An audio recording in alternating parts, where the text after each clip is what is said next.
Assalamualaikum warahmatullahi wabarakatuh.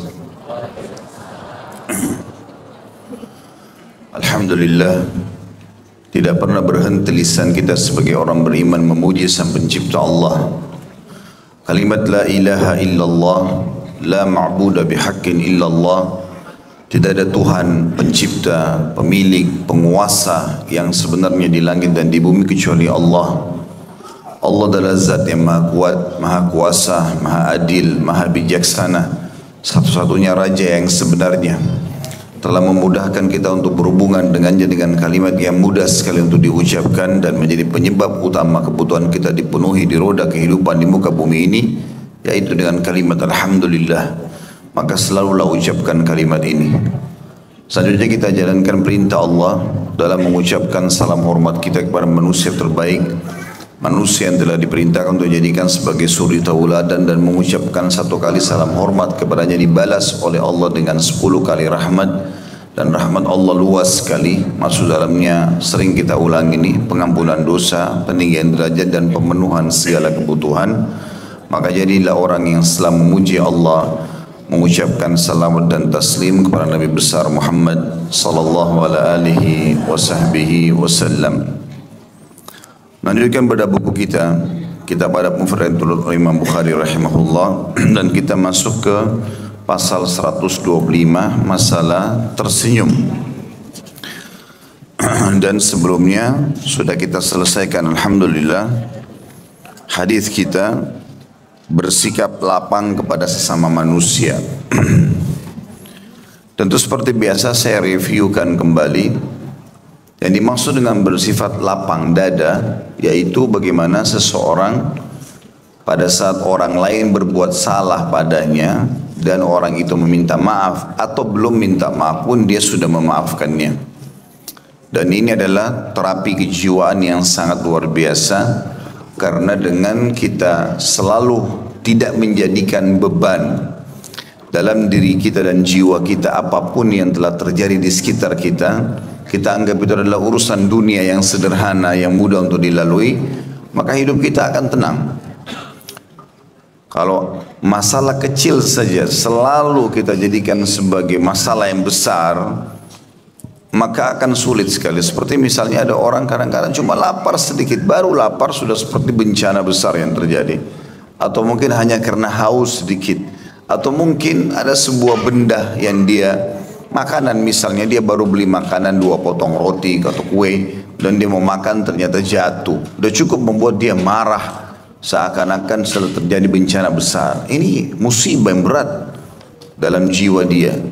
Semestinya seorang muslim memahami masalah dalil-dalil syar'i yang justru memerintahkan kita untuk berlapang dada. Artinya bukan cuma hal yang kecil, hal yang besar pun kecil di mata orang beriman. Jadi walaupun musibah yang besar, meninggalnya orang yang dicintai, hilangnya harta yang besar, ya, meninggalnya anak atau apalah kira-kira yang besar-besar yang dianggap mungkin memang musibah yang membuat orang wajar sedih, itu pun kecil di mata orang beriman. Karena bagi mereka akhirat ada. Kalau meninggal seseorang yang kita cintai, dia tidak hilang. Dia hanya sekedar pindah alam saja dan mendahului kita. Dan kita sebagai orang beriman faham, nanti kalau kita meninggal pun kita akan bertemu dengan dia. Ya, pertemuan antara orang beriman di alam gaib ini atau di alam barzah, di akhirat adalah pasti terjadi. Tidak ada sesuatu keraguan di dalamnya, gitu kan.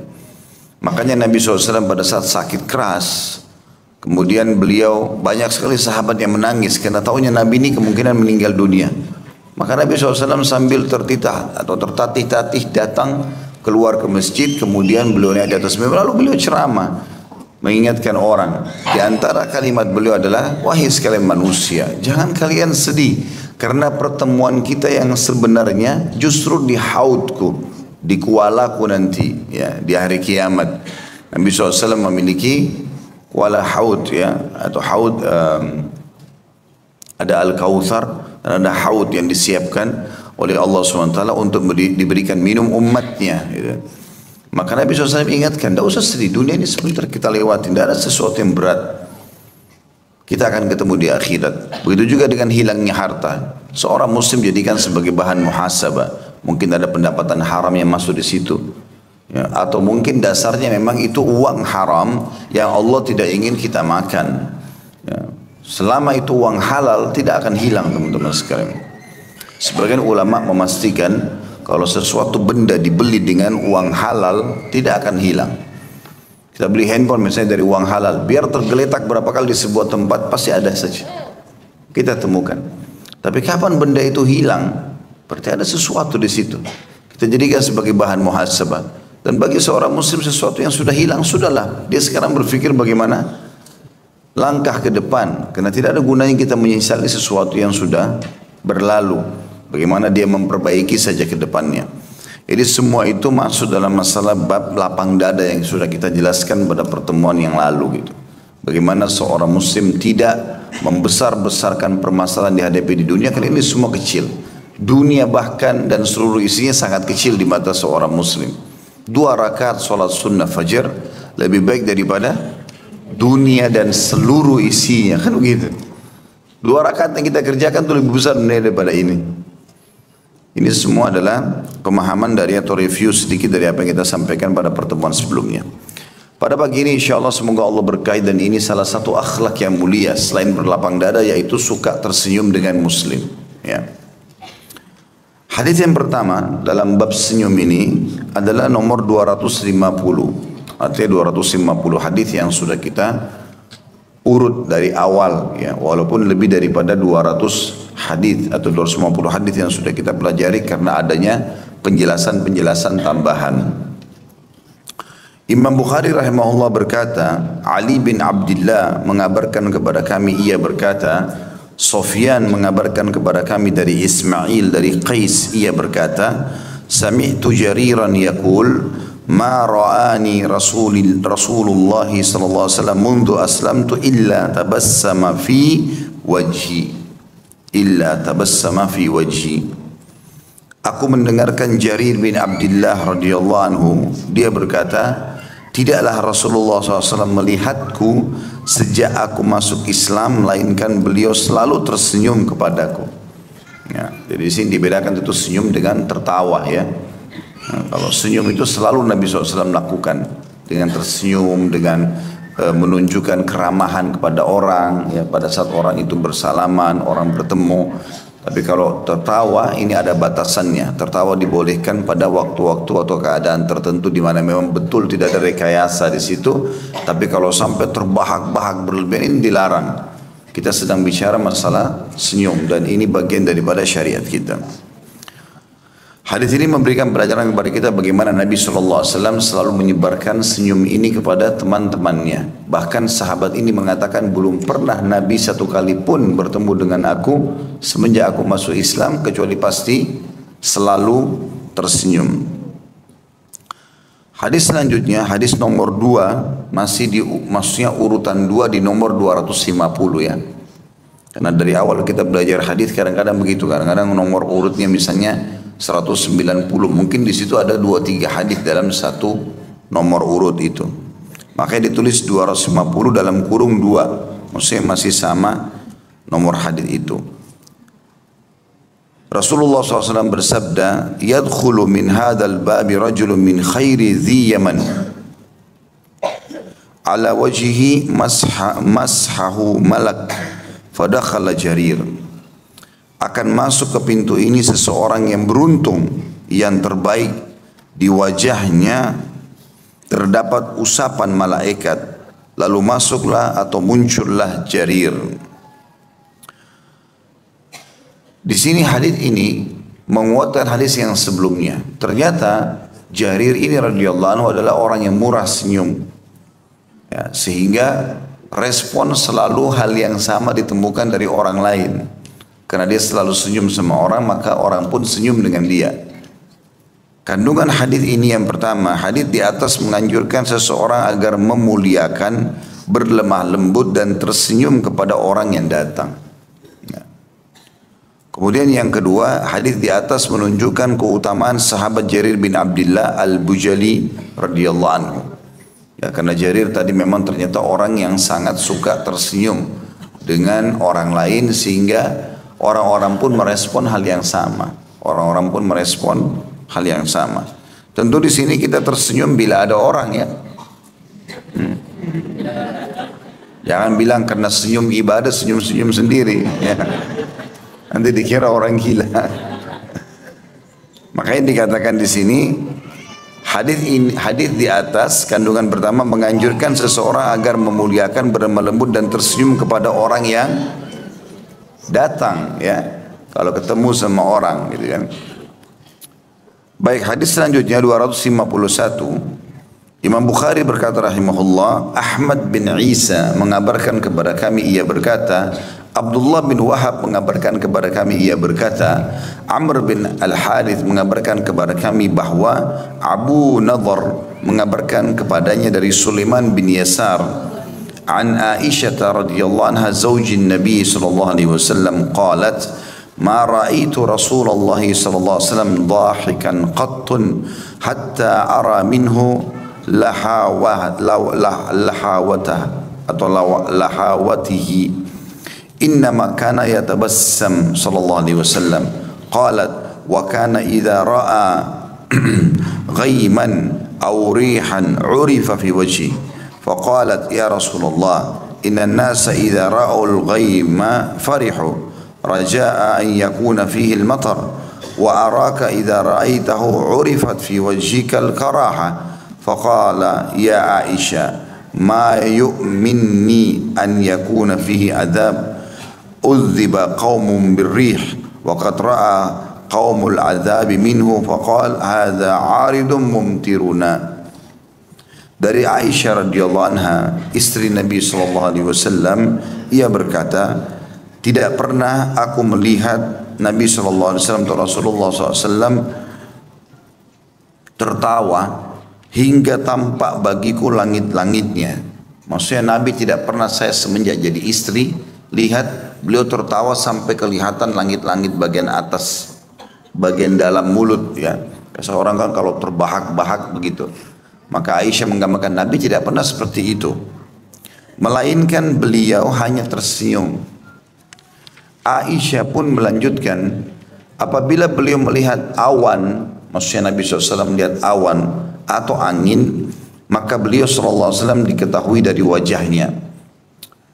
Aisyah berkata, wahai Rasulullah, sesungguhnya jika orang-orang melihat awan mendung, mereka merasa senang dengan harapan akan turun hujan. Sebaliknya, aku melihatmu tampak pada wajahmu ketidaksenangan jika engkau melihatnya. Maka beliau SAW menjawab, wahai Aisyah, apakah itu akan menjadikanku tenang jika padanya ada azab atau adalah azab? Ada suatu kaum disiksa atau diazab dengan angin, dan ada satu kaum melihatnya lalu mereka berkata ini adalah sesuatu yang muncul yang akan memberikan kita hujan. Surah Al-Ahqaf ayat 24. Kandungan hadis ini, tawa Rasulullah SAW hanya berupa senyuman bila mana beliau senyum atau senang dan kagum akan sesuatu. Jadi intinya tidak, tadi saya bilang meninggalkan tawa yang terbahak-bahak. Ketawa boleh, bukan tidak boleh ya. Tetapi jangan sampai terlalu berlebihan. Nanti akan ada bab sendiri 126 tentang masalah tertawa ya. Tetapi ada orang terlalu berlebihan sampai kadang-kadang batuk-batuk ya, sampai jatuh dari kursinya, sampai apalah, itu mungkin terlalu berlebihan gitu kan.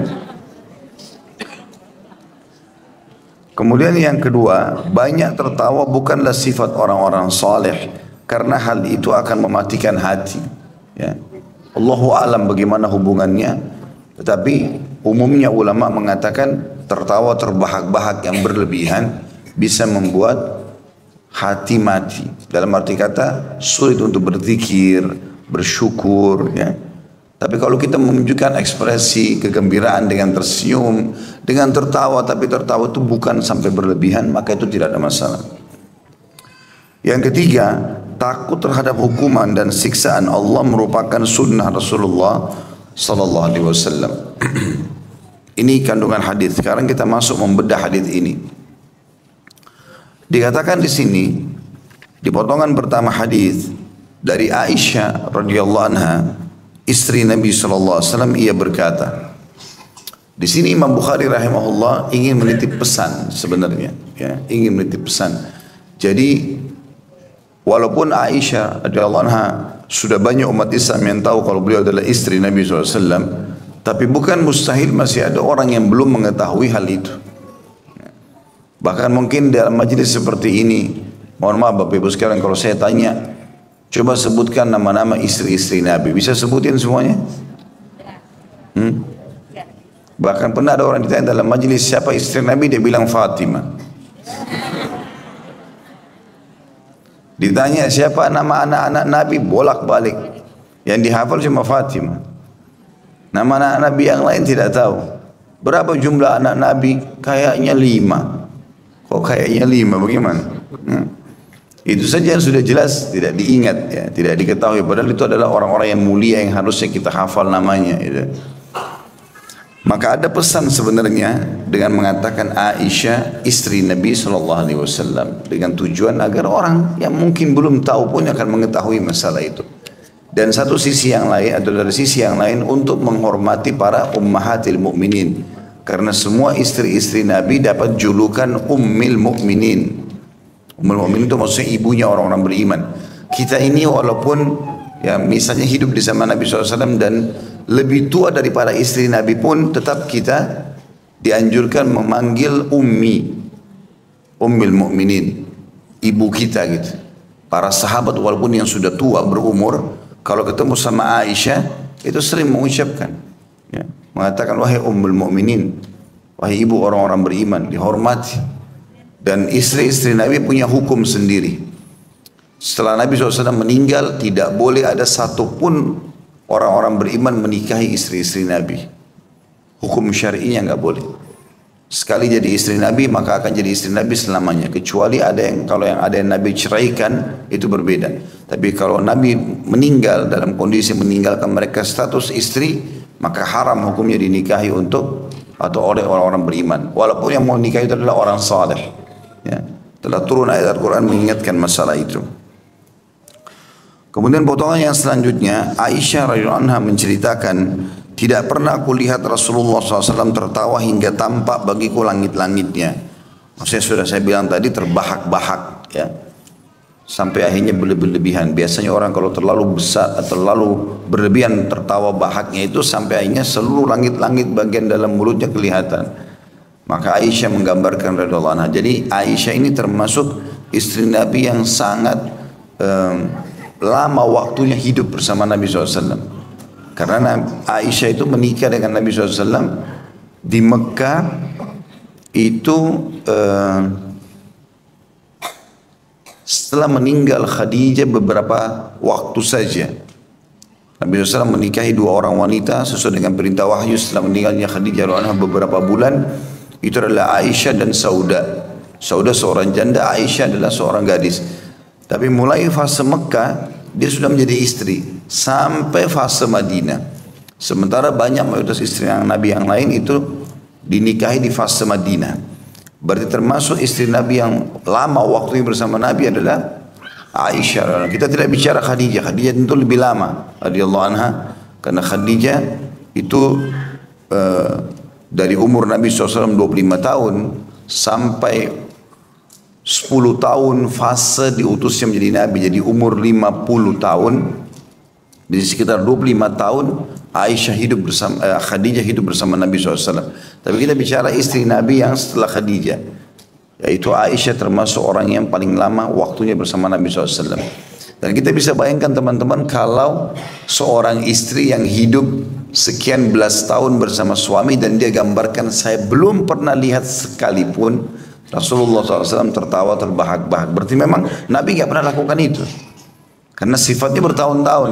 Kalau mungkin dia pernah lihat sekali 2 kali kan dia bisa mengatakan, saya hanya melihat 2 kali saja Nabi terbahak-bahak. Tapi ini dia katakan tidak pernah. Berarti memang ini sesuatu yang harusnya dihindari, dijauhi. Sekali lagi tertawa boleh tetapi bukan berlebih-lebihan, ya. Ini juga termasuk teman-teman ada larangan tidak boleh sengaja membuat orang tertawa dengan berita bohong, ya. Ada larangan masalah itu. Kalau kita menyampaikan sebuah kisah dan ternyata itu memang ada sesuatu yang lucu alami, itu tidak ada masalah. Tapi kalau orang yang buat cerita bohong untuk buat orang tertawa, ini nggak boleh. Ini termasuk bagian daripada dosa. Ya, ada hadis sendiri mengingatkan masalah itu. Selanjutnya dikatakan, melainkan beliau hanya tersenyum. Artinya rutinitas beliau adalah tersenyum dengan para istri-istrinya, dengan kerabatnya, dengan sahabat-sahabatnya. Lalu Aisyah memberikan gambaran hal yang lain radhiyallahu anha. Apabila beliau, maksudnya Nabi SAW, melihat awan atau angin, maka raut wajah beliau berubah. Terlihat dari raut wajahnya seperti orang yang ketakutan atau khawatir. Maka Aisyah pun bertanya radhiyallahu anha sambil mengatakan, ya Rasulullah, saya lihat kalau orang-orang melihat awan umumnya gembira. Ada makna kalimat ini ya. Karena di Madinah atau umumnya di Timur Tengah, hujan itu jarang sekali. Jarang sekali terjadi, walaupun di musim dingin. Ya, bisa dihitung jari hujan itu turun. Jadi kalau turun hujan kayak di Saudi, Madinah, Mekah misalnya, maka umumnya orang itu gembira, orang keluar gitu kan. Kita kadang-kadang karena musim hujannya panjang, jadi kalau hujan malah lari sembunyi gitu kan. Padahal sebenarnya hujan itu rahmat. Nabi SAW contohkan dalam kasus yang lain. Beliau kalau lihat hujan maka beliau tersenyum dan jalan menuju ke dekat atau tempat hujan turun atau di tempat lapangan terbuka. Lalu beliau buka imamahnya, menutup kepalanya dan membuka sedikit bajunya, membiarkan air hujan masuk. Lalu beliau berkata, sesungguhnya ini rahmat Allah yang baru saja turun dari langit. Atau air ini baru kena rahmatnya Allah. Ya, maksudnya baru lagi Allah perbaharui air ini. Karena air yang kita pakai tidak ada yang baru. Ini air sama saja dari dulu, dari zaman Nabi Adam bahkan sebelumnya. Tapi selalu Allah SWT buat sistem, atau Allah buat sistem di musim panas seperti sekarang dia menguap. Lalu kemudian difilter di awan lalu turun lagi. Sudah layak untuk dipakai gitu kan. Maka Nabi SAW ya, menghormati dan gembira dengan hujan. Tetapi kadang-kadang terjadi kalau sudah mendungnya sangat gelap, Nabi malah khawatir. Maka Aisyah membahasakan, ya Rasulullah, umumnya orang-orang masih di kota Madinah ini karena jarang hujan, kalau lihat mendung begini pasti gembira. Karena dianggap ini luar biasa hujan datang, karena jarang sekali hujan. Tapi saya melihat Anda berbeda, kok seperti tidak menyukainya, penuh dengan kekhawatiran. Maka jawaban Nabi SAW yang memberikan pelajaran buat kita, dan ini menjadi sebuah sunnah ya.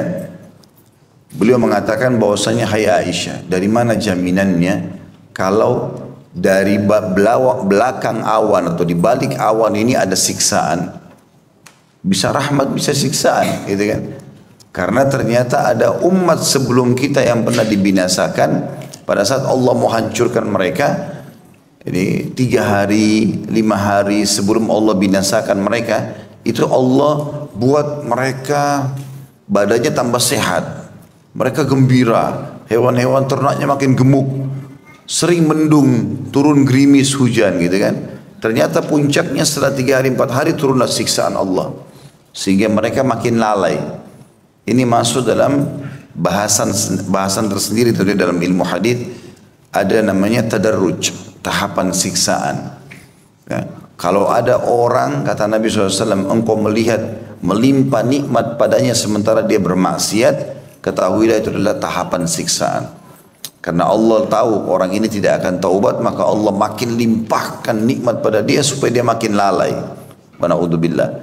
Nah, orang mukmin harusnya menjadikan setiap apa yang ada di depannya ini sebagai bahan muhasabah. Ini nikmat dari Allah, alhamdulillah. Tapi sambil dia hati-hati, jangan sampai nikmat itu balik menjadi sesuatu cobaan yang berat bagi dia, gitu kan? Dengan cara misalnya rezeki halal dia pakai kepada haram, atau dia tidak bersyukur kepada Allah, atau dia menghina ya rezeki itu. Maka dikatakan dalam riwayat lain, Nabi SAW tidak pernah menghina makanan dan minuman yang dihidangkan kepada beliau.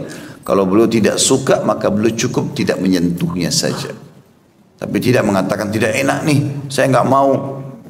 Karena itu juga sebuah nikmat yang Allah sudah berikan sampai kepada kita, karena itu nikmat, gitu kan. Maka di sini Nabi SAW khawatir dengan masalah itu. Dalam riwayat lain dikatakan Nabi SAW kalau lihat mendung maka beliau mondar-mandir kegelisahan, penuh dengan kegelisahan. Sampai beliau pastikan hujan turun, air, tidak ada sesuatu yang berhubungan dengan siksaan dari Allah, baru beliau tenang. Ya, barulah beliau pergi menyentuh air tersebut sambil tersenyum. Ya. Dan itu dihubungkan dengan kandungan yang ketiga tadi, takut terhadap hukuman dan siksaan Allah merupakan sunnah Rasulullah Sallallahu Alaihi Wasallam. Makanya teman-teman, kalau kita ingin melakukan sebuah dosa, umumnya ya, kalau ada dalam hati kita seperti biji sawi saja dari keimanan, pasti kita takut. Pasti kita takut. Jadi ketakutan, mau mencuri, mau menipu, mau berzina, mau apa, punya ketakutan, khawatir. Ya. Maka itu adalah tanda-tanda ada keimanan. Jangan ditinggalkan itu. Kekhawatiran itu sebenarnya datangnya dari Allah Subhanahu wa taala supaya kita tidak melakukan perbuatan salah tadi. Baik, itulah hadis atau 2 buah atau 3 buah hadis berhubungan dengan senyum. Sekarang kita masuk ke pasal 126, masalah tertawa. Imam Bukhari berkata rahimahullah, Sulaiman bin Daud Abu Rabi' mengabarkan kepada kami, ia berkata, Ismail bin Zakaria mengabarkan kepada kami, ia berkata, Abu Raja mengabarkan kepada kami dari Barat, dari Makhul, dari Wathilah bin Al-Asqa, an Abi Hurairah radhiyallahu anhu qala qala Nabi sallallahu alaihi wasallam aqillat dahik fa inna kathratad dahiki tumitul qalb. Dari Abu Hurairah radhiyallahu anhu beliau berkata, Nabi SAW bersabda, kurangilah tertawa itu, karena banyak tertawa bisa mematikan hati. Hadits ini teman-teman sekalian memberikan gambaran kepada kita tentang masalah larangan tertawa terbahak-bahak. Tapi bukan berarti tidak boleh tertawa. Karena lafaz hadits ini jelas, apa kata Nabi, kurangi. Artinya boleh, bukan tidak boleh. Kalau memang kisah itu memang betul-betul menertawakan ya wajar. Gitu kan? Nabi SAW pernah juga tertawa, tapi lebih cenderung kepada dekat dengan senyum, ya, tidak terbahak-bahak. Para sahabat juga lakukan itu. Bahkan ada sahabat-sahabat yang terkenal dengan orang-orang yang humoris, ya. Nabi SAW bahkan pernah bercanda dengan para sahabat. Ada pernah seorang ibu datang, sudah tua sekali, lalu dia mengatakan, ya Rasulullah, dia ingin minta jaminan dari Nabi. Seakan-akan dia bilang, ya Rasulullah, saya dapat jaminan surga enggak? Ada wahyu yang menyampaikan, tapi beliau malu bilang itu. Ibu ini malu. Dia cuma mengatakan, ya Rasulullah, ada enggak orang seperti saya di surga? Maka Nabi SAW mengatakan tidak ada. Maka waktu Nabi bilang tidak ada, ibu itu sedih. Lalu dia keluar dari masjid sambil nangis gitu. Maka ada sahabat masuk mengatakan, ya Rasulullah, ibu tadi itu nangis tinggalkan masjid. Kenapa? Panggil kembali, dipanggil kembali. Kenapa ibu menangis? Ya Rasulullah, Anda bilang tidak ada orang seperti saya di surga. Kata Nabi SAW, memang betul tidak ada orang tua di surga. Tapi Anda termasuk ahli surga. Gitu kan. Karena memang tidak ada di surga nenek-nenek lagi. Nggak ada kakek-kakek. Hadis Nabi SAW jelas ya, mengatakan masalah itu. Yang kata Nabi SAW, siapapun yang masuk surga, maka umurnya akan berusia 33 tahun. Ya. Dalam riwayat lain dikatakan semua yang meninggal masih bayi atau meninggal sudah sangat tua, semua akan dibangkitkan dalam umur 33 tahun. Dan ini puncak sempurnaan fisik seseorang, ya. Makanya ada sebagian ya, sebagian teman-teman medis muslim kita mengatakan pertumbuhan itu berjalan semasa masih belum di bawah atau masih belum umur 33 tahun. Masih ada kemungkinan semua bisa terjadi perubahan dan puncak kesehatan di situ. Belum dirasakan penyakit macam-macam. Di atas 33 tahun sudah mulai ya stuck di situ, tempat postur tubuhnya segala macam lebih banyak seperti itulah. Ya tinggi badan segala macam sampai mulai menurun ya masuk ke masa tua gitu. Makanya umur inilah yang telah ditentukan oleh Allah Subhanahu wa taala nanti menjadi ahli surga. Dan ini sebuah kebahagiaan bagi orang beriman. Kalau kita yakin tentang akhirat, saudaraku seiman, maka kita akan selalu tentram. Karena semua dunia ini jadi kecil buat kita. Walaupun kita sakit, walaupun kita tua, walaupun kita miskin, semua hanya di dunia, sebentar. Tugas kita hanya menjalankan sampai ajal datang. Terlalu banyak orang sebelum kita lebih gagal, lebih cantik, lebih kaya, lebih pintar, lebih semuanya mati. Banyak juga orang sebelum kita banyak kekurangannya, sakit, mungkin fisiknya cacat segala macam, tapi juga meninggal dunia. Jadi kita akan menuju ke sana gitu. Tapi orang beriman dengan meyakini adanya akhirat ini membuat dia lebih tentram, dia lebih bahagia. Ya, karena dia tahu di sana nanti akan ada kehidupan yang abadi, yang nyaman. Ada haknya tidak diambil di dunia. Orang ini caci maki, orang ini fitnah, orang ini ambil haknya. Senyum saja. Oh, saya akan ambil di akhirat. Gak ada yang luput. Sampai kata Nabi SAW, siapapun yang punya masalah dengan saudaranya di dunia ini, selesaikan sebelum datang hari yang itu. Ya, hari kiamat maksudnya. Lalu kata para sahabat, yang hari itu yang tidak ada manfaat dinar dan dirham. Biar kau punya banyak duit gak ada gunanya gitu ya. Gak bisa kamu tebus nanti. Kata para sahabat, lalu nanti di sana apa ya Rasulullah? Kata Nabi SAW, pahalamu atau dosanya dia. Kau bayar dengan pahalamu. Kalau gak cukup dosanya dia kau akan ambil. Itu di akhirat. Maka kita diingatkan masalah itu. Baik, kembali kepada hadis tadi ini. Nabi SAW mengingatkan kepada kita agar jangan sampai mematikan hati. Nah, jadi hati ini ternyata bisa mati.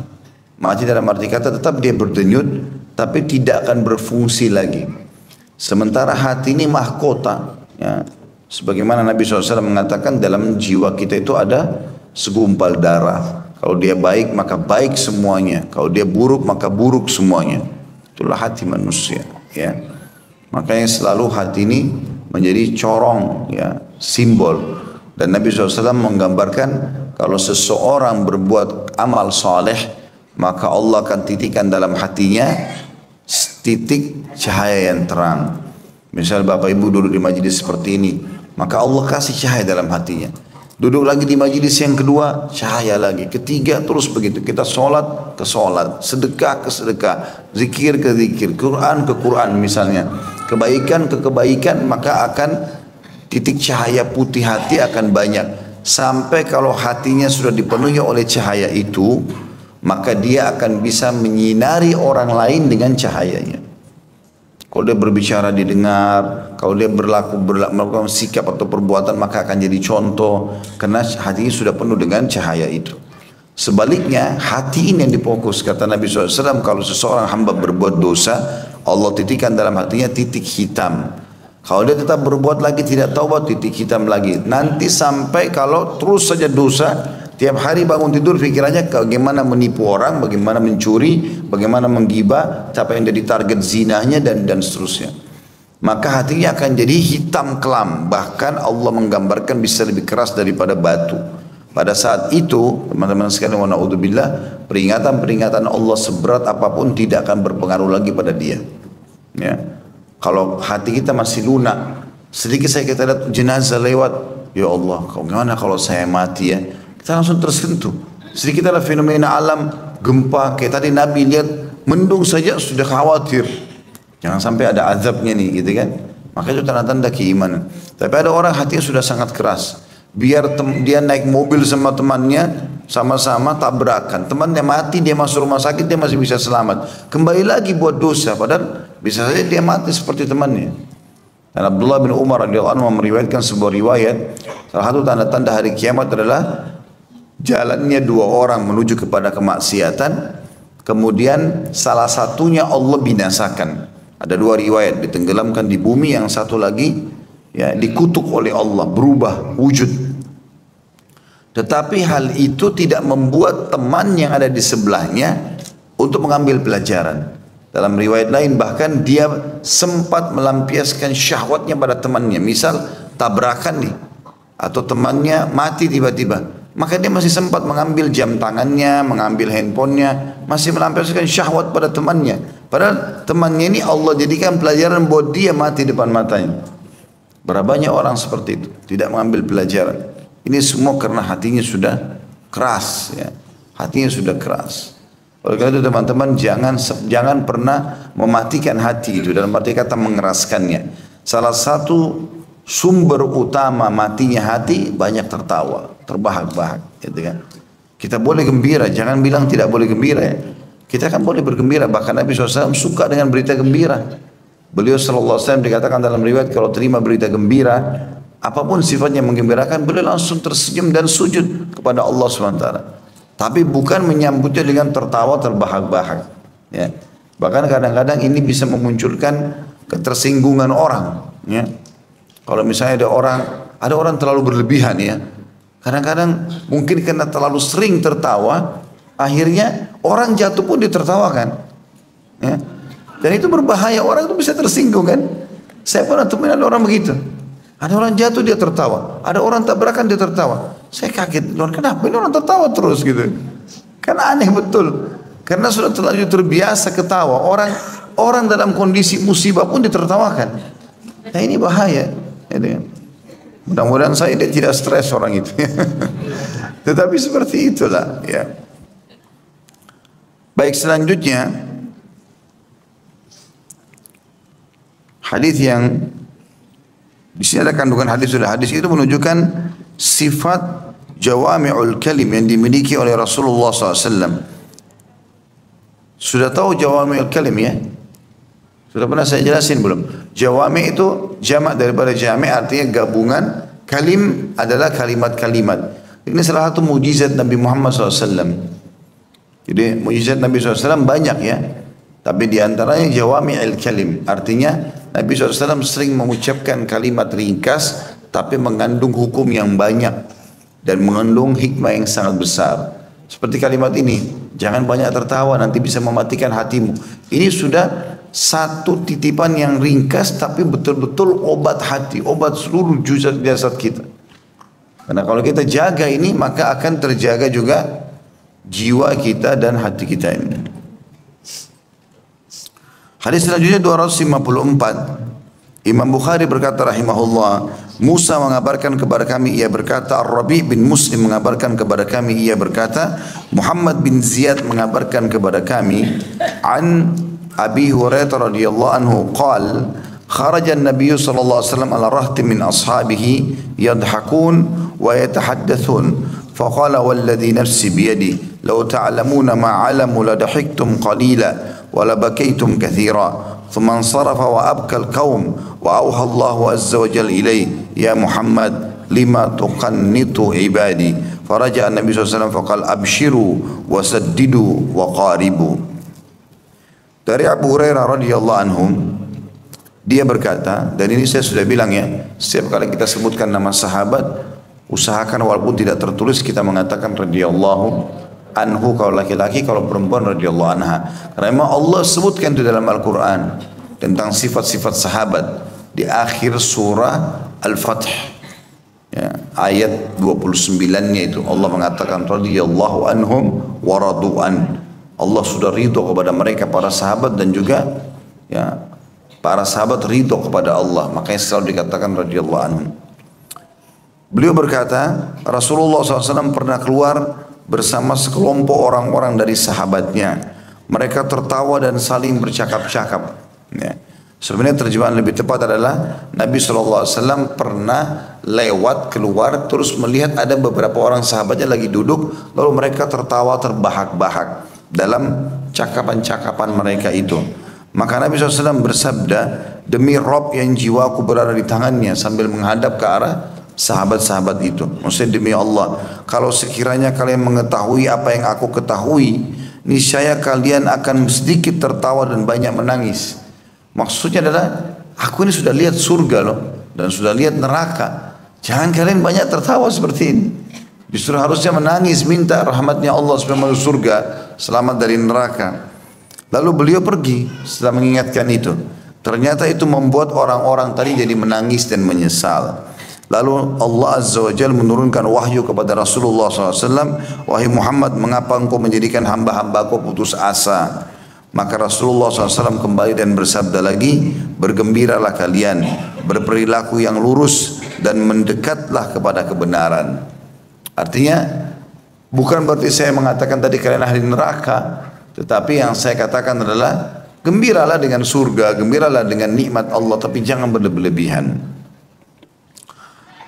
Di situ ada kandungan hadis yang pertama. Dalam hadis di atas terkandung ancaman bagi orang yang banyak tertawa dan lalai dalam mempersiapkan diri menghadapi hari kiamat. Ya. Ini saran saya saja. Maka cuplikan-cuplikan yang terlalu banyak membawa pada tertawa dihindari. Ya. Kita lebih baik melihat cuplikan yang bermanfaat, ilmiah, menambah ilmu. Ya. Karena sering kalian dibuat memang sengaja dibayar, mereka ini teman-teman kita dibayar untuk membuat orang tertawa. Akhirnya dibuatlah rekayasa cerita. Ya. Bahkan kadang-kadang terlalu berlebihan. Gitu kan.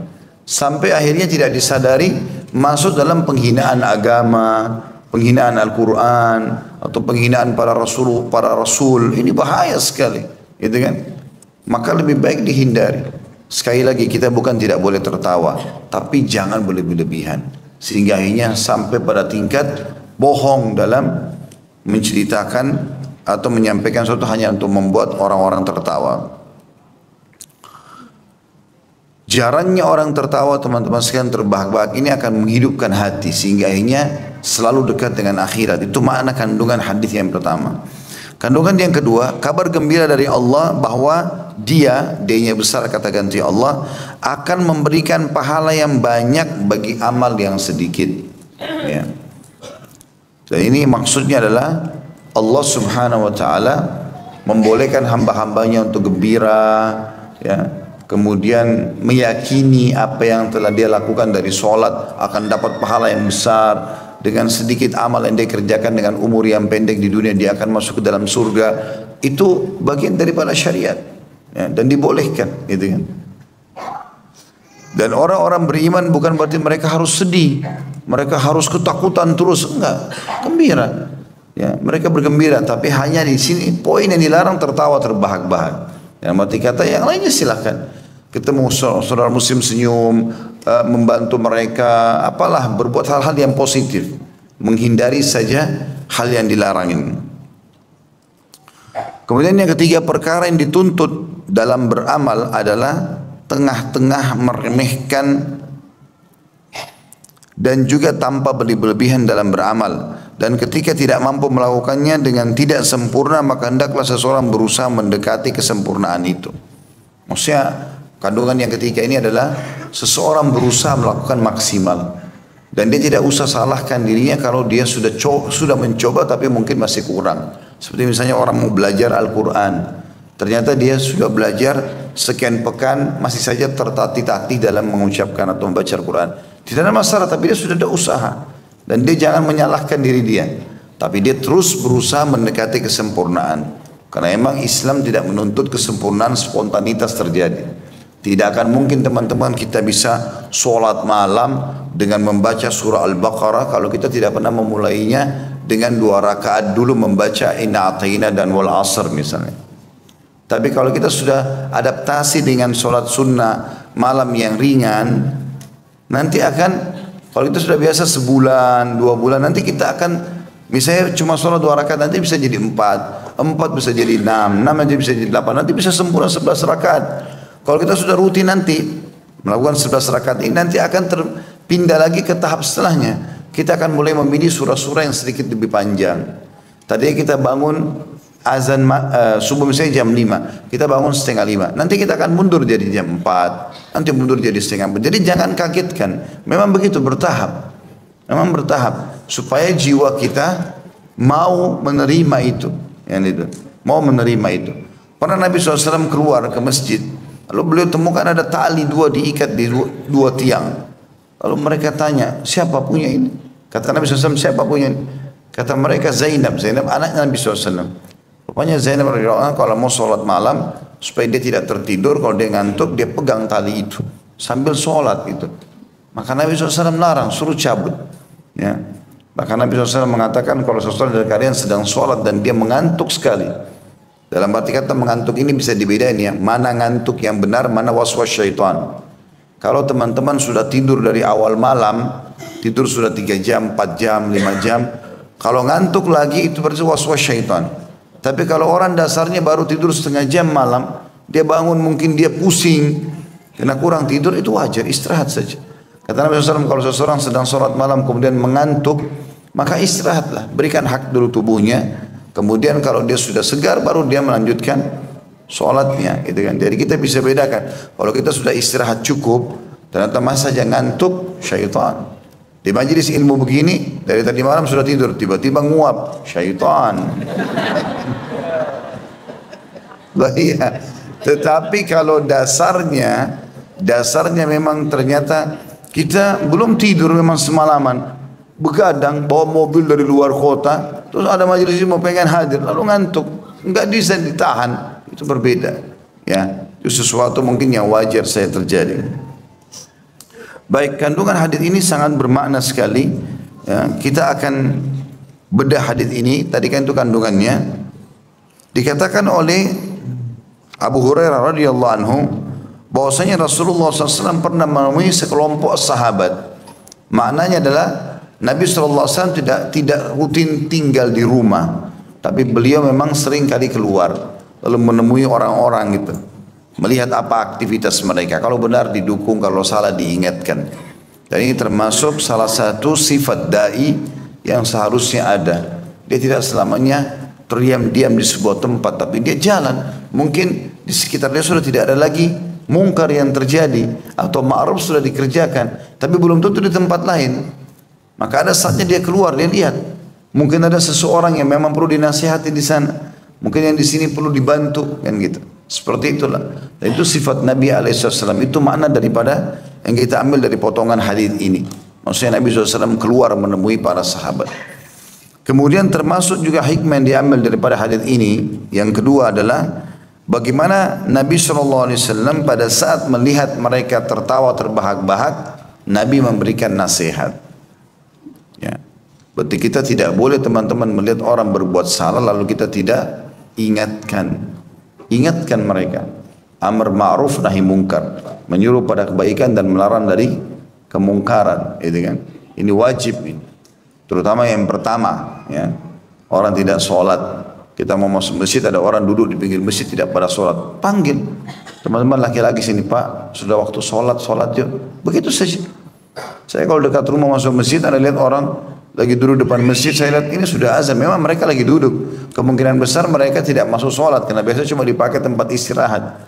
Ya, maka saya ingatkan, Pak, sudah masuk duhur sholat, Pak. Oh iya, terima kasih. Udah. Walaupun nanti kita keluar dia tidak sholat, kita sudah lepas tanggung jawab, karena kita sudah ingatkan tadi. Jadi jangan sampai tidak diingatkan, karena kalau tidak diingatkan ini malah kena hadis yang lain, atau ada ancaman dalam hadis yang lain. Yang kata Nabi SAW, siapapun yang melihat orang berbuat kemungkaran lalu dia tidak ingatkan, biarin aja deh, terserah, masuk neraka aja sana. Padahal belum tentu orang itu faham kan gitu. Maka orang yang sedang berbuat mungkar akan datang hari kiamat mencekik lehernya orang yang melihatnya berbuat mungkar, dan dia berkata, ya Allah, orang ini lihat saya berbuat mungkar, dia tidak ingatkan, maka saya tuntut sekarang. Kita harus ingatkan. Baik Ustaz, orang itu agak jauh, saya kan pakai mobil atau pakai motor, dia jauh, tapi saya tahu dia buat mungkar. Ada seorang ibu nggak pakai hijab misalnya, ada orang yang ini dan itu, maka Nabi SAW sudah bilang, siapa yang lihat kemungkaran, dia ubah dengan tangannya, powernya. Misalnya pemimpin negara pada masyarakatnya, dia terapkan harus begini, harus begitu, karena Allah perintahkan, Allah larang, misal contoh. Begitu juga dengan suami pada istri, orang tua pada anak, pemimpin perusahaan pada staf-stafnya, gitu kan.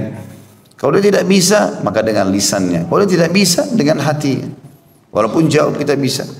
Kita tonton sebuah cuplikan, ada kemungkaran terjadi. Ya Allah, hilangkan kemungkaran ini supaya kita lepas tanggung jawab hari kiamat. Ya, seperti itulah. Dari Nabi SAW, pelajaran kedua dari hadis ini adalah mengingatkan mereka, menasihati. Nah, terkadang memang jenis nasihat itu ada yang sifatnya disampaikan dengan bertahap, ada saatnya memang disampaikan dengan spontanitas, tergantung keadaan. Kalau ada orang sudah terlanjur berbahaya sekali bagi dia, artinya khamar sudah dipegang, akan diteguk. Beda nasihatnya antara orang ini dengan orang yang baru bertanya. Misalnya dia mengatakan, boleh nggak minum khamar? Dia belum melakukannya, dia baru bertanya hukumnya, kan beda nasihatnya. Kalau orang yang sudah mau melakukan mungkin lebih tegas kita ingatkan gitu kan. Makanya Nabi SAW di sini melihat mereka tertawa terbahak-bahak. Menurut Nabi sudah berlebihan, Nabi langsung tegas ingatkan. Ya, kemudian setelah itu tentu walaupun turun wahyu mengingatkan Nabi SAW, karena para sahabat ini akhirnya mereka merasa, kayaknya salah sekali kita ini. Maka Nabi SAW disuruh oleh Allah kembali, lalu mengatakan bergembiralah kalian, karena kalian beriman kalian akan dapat pahala, kalian masuk surga, tapi jangan berlebihan kayak tadi. Ya, maksudnya dengan retorika yang lebih tepat dibahasakan, gitu kan. Juga beliau mengatakan berperilakulah yang lurus, artinya tinggalkan perbuatan ini kena dilarang. Ya. Lurus artinya ikutilah apa yang dibolehkan, nikmati apa yang dibolehkan, jauhi apa yang dilarang, dan juga mendekatlah pada kebenaran atau kesempurnaan. Artinya lebih baik daripada kau begini, lebih baik kau buat yang ini. Ya. Ini hadis yang kita bisa ambil berhubungan dengan masalah tertawa ya. Kita akan masuk sekarang selanjutnya pasal 127. Jika menghadap, beliau SAW menghadap dengan sekujur tubuhnya, dan jika membelakangi, beliau membelakangi dengan sekujur tubuhnya.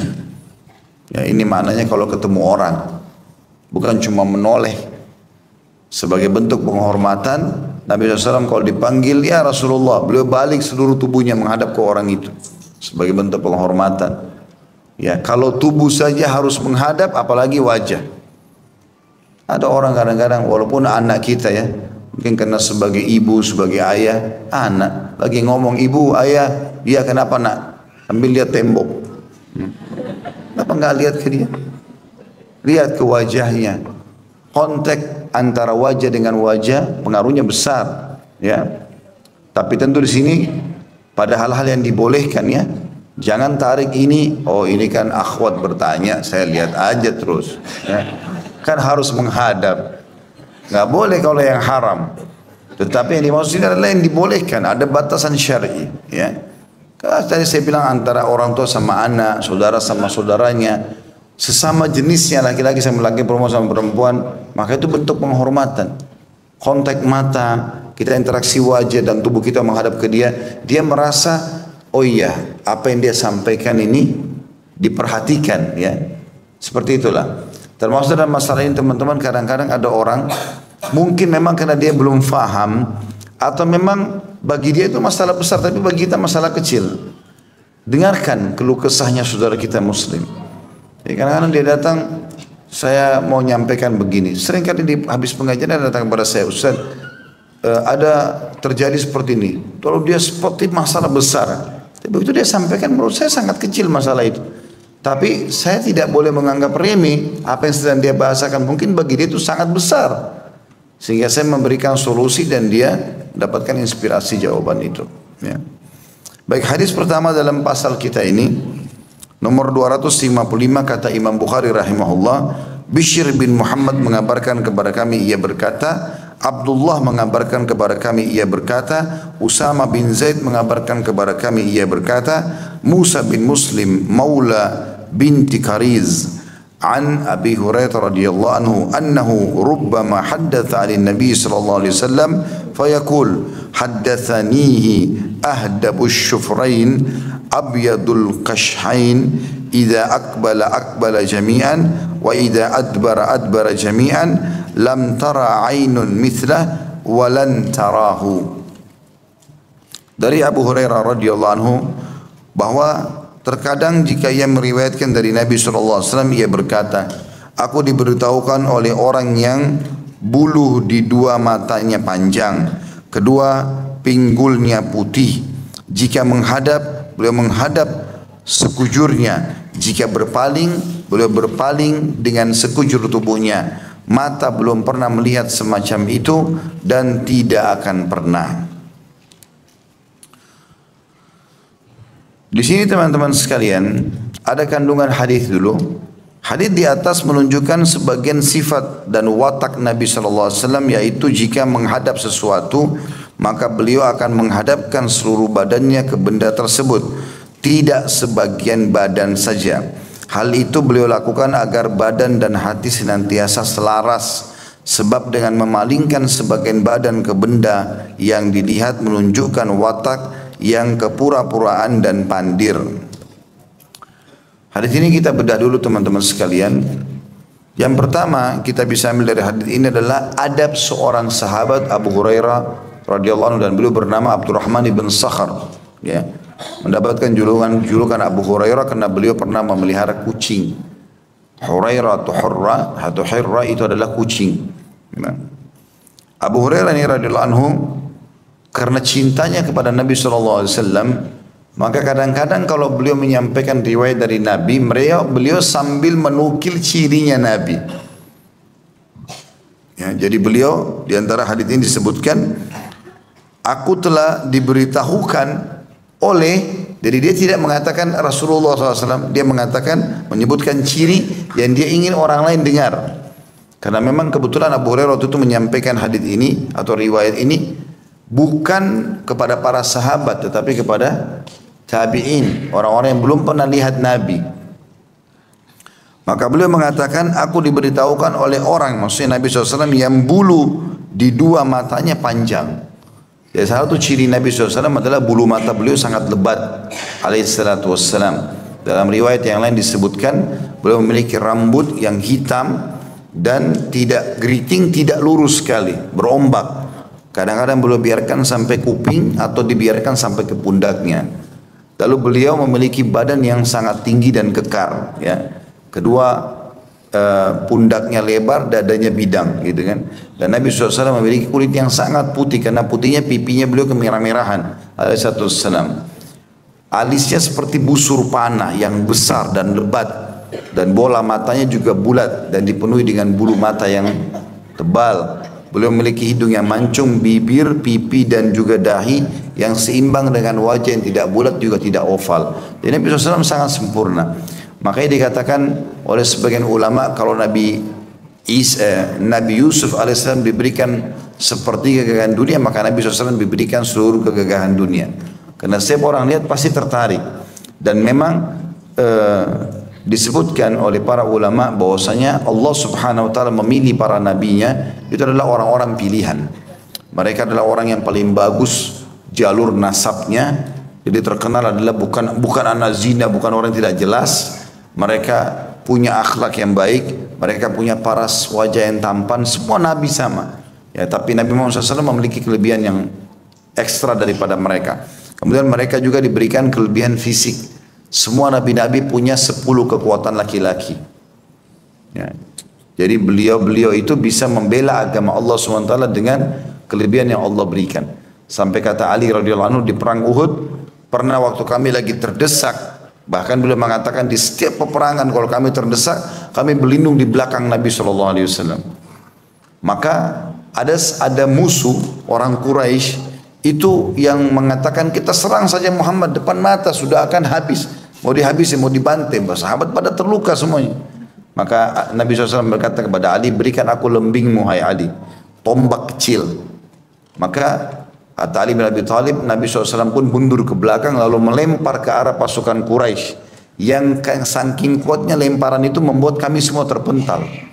Jadi saking kuatnya Ali SAW dari sisi fisiknya.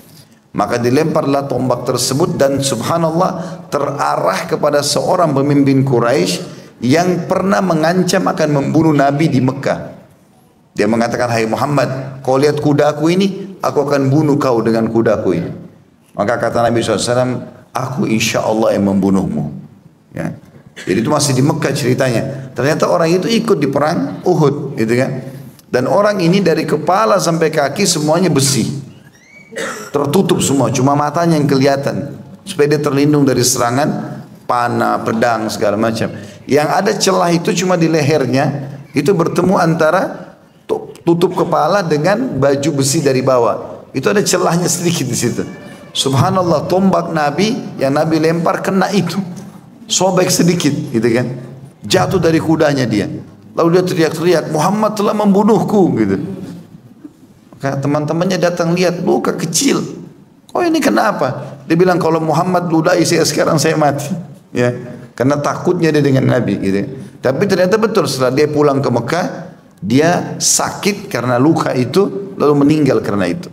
Lalu kata Nabi SAW, sungguh Allah sangat murka dengan orang yang dibunuh oleh nabinya. Jadi nabi-nabi itu jarang bunuh, bahkan bisa dikatakan tidak bunuh orang. Tapi kalau sampai beliau ini penyebab matinya seseorang, berarti orang itu sangat dimurkai sama Allah. Jadi kan, seperti itulah. Jadi Nabi SAW memang punya kelebihan fisik dan perlu kita gambarkan tadi seperti itu. Karena ada hadis Nabi SAW, siapa yang melihat aku dalam tidurnya, mimpinya, berarti dia telah melihat aku. Karena syaitan tidak akan menjelma menjadi aku. Kan? Tapi kalau misalnya bapak ibu mimpi, ada orang dalam mimpi mengaku saya Rasulullah, tapi kulitnya hitam. Berarti bukan, kan Nabi putih kan? Atau datang rambutnya keriting, berarti bukan. Atau rambutnya lurus sekali, bukan. Atau orangnya pendek, bukan. Gitu kan? Atau orangnya kurus. Juga disebutkan dalam riwayat beliau memiliki bulu yang sangat lebat, jenggotnya sangat kathif, lebat, gitu kan? Di dada beliau, di tangan beliau semua dipenuhi dengan bulu-bulu yang lebat, alaihissalam. Jadi memang ada ciri tertentu. Nah, jadi kalau ada orang mengaku mimpi Rasulullah SAW, harus dipenemukan cirinya, benar gak? Gitu kan? Kalau ciri itu benar, maka itu adalah Nabi SAW, karena tidak akan pernah diganti oleh syaitan. Kemudian dikatakan bahwasanya Nabi SAW, Abu Hurairah berkata, telah disampaikan kepadaku dari orang yang memiliki bulu yang lebat di kedua matanya atau di dua matanya yang panjang. Kedua pinggulnya putih, maksudnya adalah kulit Nabi, menggambarkan kulit Nabi SAW adalah kulit yang berwarna putih. Ya. Jadi memang Nabi SAW adalah orang yang sangat putih dan bersih. Kemudian yang jadi perhatian atau fokusan dari bab kita atau pasal kita adalah penyampaian setelahnya. Karena tadi itu cuma adab Abu Hurairah dalam menyampaikan, ini loh yang saya dengar ini, yang menyampaikan ini orangnya begini loh, tampan. Jadi ingin memuji Nabi SAW. Jadi boleh seseorang kalau menyampaikan Rasulullah SAW, manusia yang terbaik, orang yang tertampan, orang yang memiliki rambut yang lebat, ya, telah menyampaikan kepada kita, jadi memuji-muji Nabi SAW. Kemudian disebutkanlah ciri beliau, jika menghadap, beliau menghadap sekujurnya. Ini tadi yang kita jelaskan di awal, menjelaskan pasal atau judul pasal. Jadi Nabi SAW tidak pernah balik sebagian saja tubuhnya, ya. Baik itu menghadap manusia atau menghadap kepada sebuah benda. Karena makna sesuatu bisa hidup atau mati, ya. Termasuk misalnya kita mau buka pintu, ya. Menghadap seluruh tubuh kita ke arah pintu itu lebih baik daripada sebagian saja. Atau kita mau mengambil sebuah benda, lihat, arahkan tubuh kita ke benda itu lalu selesaikan dulu hajat kita. Ada orang enggak kadang-kadang, ya, mungkin jatuh sebuah benda, dia sambil duduk di sebuah tempat yang jauh berusaha, padahal dia bisa turun sebentar, gitu kan? Sehingga akhirnya tidak maksimal dalam menyelesaikan pekerjaannya. Atau mungkin dia mau meraba sesuatu, mau ngambil, karena tidak lihat, akhirnya kesentuh dengan benda tajam, lukalah tangannya misalnya. Maka banyak hikmah gitu ya. Tapi di sini yang disebutkan oleh Imam Bukhari rahimahullah, salah satu hikmah yang sangat besar, karena kalau orang menghadapkan seluruh tubuhnya, maka seluruh tubuh ini termasuk dengan hatinya selaras. Artinya dia, kalau kita menghadap ke orang itu, maka semuanya tubuh kita ini siap untuk mendengarkan atau berhadapan sama orang tersebut. Dibandingkan kalau cuma sebagian saja, wajah saja misalnya, tubuh tidak, maka mungkin ada bagian tubuh kita yang tidak akan merespon itu. Dan ini ya tidak selaras, itu yang dikatakan tadi maknanya. Mungkin juga ada hubungannya dengan kesehatan. Kita nggak tahu, Allah alam. Kalau kita terlalu misalnya ada orang ngobrol dan kita terlalu lama balik ke satu sisi saja, tanpa seluruh tubuh kita, mungkin akan berpengaruh pada urat leher misalnya, pada urat punggung dan segala macam hal. Hikmah ilahi tentu ada di situ. Tetapi yang paling penting kita karena ingin mencontohi Nabi alaihi salatu wassalam. Kemudian dikatakan, kata beliau, jika berpaling, beliau pun berpaling dengan sekujur tubuhnya. Kalau sudah selesai semuanya, maka beliau berpaling dengan seluruh tubuh. Jadi tidak sambil jalan sambil noleh, akhirnya tabrak, ya, yang di depannya. Jadi Nabi SAW kalau sudah selesai jalan, masih ada hajatnya kembali lagi, seluruh tubuhnya kembali. Maka di sini Abu Hurairah kembali memuji Nabi SAW. Beliau mengatakan semua tadi fisik itu dan sikap dan sifat yang baik itu, maka belum pernah mata melihat semacam itu. Abu Hurairah seakan-akan menggambarkan, saya selama hidup belum pernah saya lihat ada orang sesempurna Nabi dari sisi ketampanannya, belum pernah juga saya lihat ada orang seperti itu adab dan tata keramanya. Kalau menghadap orang, menghadap semuanya, dihormati. Kalau dia berpaling semuanya gitu kan. Dan kata Abu Hurairah memastikan, dan tidak akan pernah mata bisa melihat seperti itu lagi. Artinya kalian yang dengar saya ini, kata Abu Hurairah, yang belum pernah lihat Nabi, kalian tidak akan pernah bisa melihat lagi setelah beliau ada orang seperti itu. Karena kalian belum pernah lihat, maka tidak bisa dibandingkan. Tapi saya sebagai sahabatnya sudah memastikan, tidak akan pernah ada orang seperti beliau lagi. Dan itu benar. Tidak akan pernah ada orang yang sama dengan Nabi alaihi salatu wassalam. Bukan cuma kita, para nabi-nabi pun tidak ada yang sama dengan Nabi alaihi salatu wassalam. Makanya beliau mengatakan, aku adalah sayyid walad bani Adam, atau sayyid walad Adam, ya. Aku adalah tuannya anak-anak Adam. Semuanya di bawah Nabi SAW pada hari kiamat, ya, di bawah bendera Nabi SAW pada hari kiamat. Baik, begitu saja, sudah 10:30. Semoga apa yang kita bahas insya Allah bermanfaat buat kita semua. Dan juga semoga apa dosa yang pernah kita lakukan diganti oleh Allah SWT menjadi pahala. Dan kita selalu mendoakan, tidak pernah lupa negara kita Indonesia menjadi negara yang aman, tentram, damai, makmur. Seluruh umat Islam di bawah naungan ukhuwah Islamiyah, dan dalam ibadah mereka kembali kepada Al-Quran dan Sunnah. Dan semoga seluruh utang negara kita dilunasi oleh Allah dengan semudah-mudahnya, seluruh rezeki dibuka dari seluruh penjuruhnya, dan juga Allah karunia kita pemimpin muslim yang adil kembali kepada Al-Quran dan Sunnah, yang bisa menjadi contoh bagi negara-negara yang lain. Selalu kita doakan saudara kita di Palestina, di Syria, di Yaman, di Irak, di Myanmar, di Kashmir, di China sekarang yang sedang tertindas. Semoga Allah ikhlaskan niat mereka, terima para syuhada mereka, mulakan Islam di tangan mereka dan tangan kita semua, dan semoga Allah ikut sertakan kita bersama mereka di pahala, baik dengan doa, dengan harta, juga dengan jiwa kita. Dan semoga Allah SWT menyatukan kita semua di surga Firdausnya tanpa hisab. Mari satukan dalam majlis ilmu yang mulia ini. Kalau benar pasti dari Allah, kalau salah dari saya mohon dimaafkan.